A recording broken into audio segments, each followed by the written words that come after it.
everyone, Kian here. So, ang Bible verse natin for today is Genesis 1:1 to 3. In the beginning, God created the heavens and earth.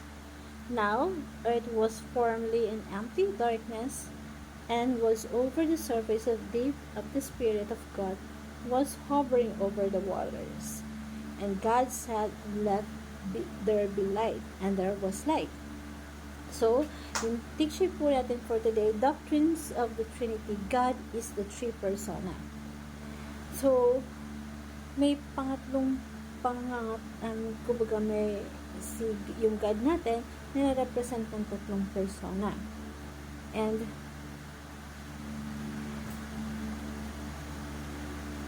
at sinabi dito ng Diyos na sinabi niya magkaroon ng liwanag at magkaroon ng liwanag. So, may tatlong persona ang Diyos. We have God, we have Spirit, and dito, something interesting. In God said, at sinabi ng Diyos na there is light and there be light. Nung lumika ang Diyos ng lahat ng bagay, lagi siya nagsasalita na sa pamamagitan ng salita, nalikha lahat ng bagay.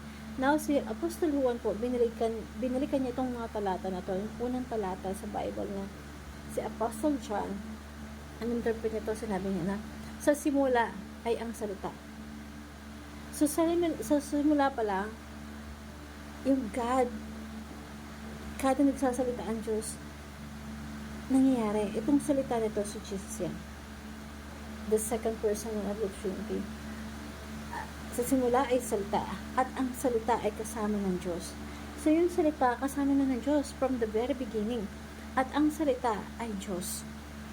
So, dito sa Genesis chapter 1 verse 3, and God said, yung nagsalita ang Diyos, yung salita na yun, sa pamamagitan ng salita, naglikha ng lahat ng bagay, is si Jesus Christ pa yan. Basically, si Jesus Christ, sabi ni Apostle, He is the agent of creation.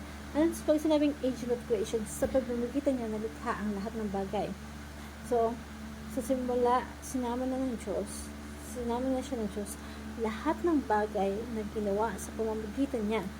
At kung wala siya, wala yung salita, wala si Jesus Christ, ay hindi nagawa ang anumang bagay na ginawa.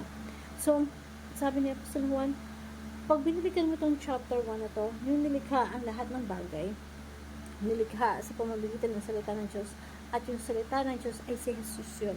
Nasa simula pa lang, ay ang salita, at ang salita ay kasama ng Diyos, at ang salita ay ang Diyos natin, si Jesus. So, sabi dito,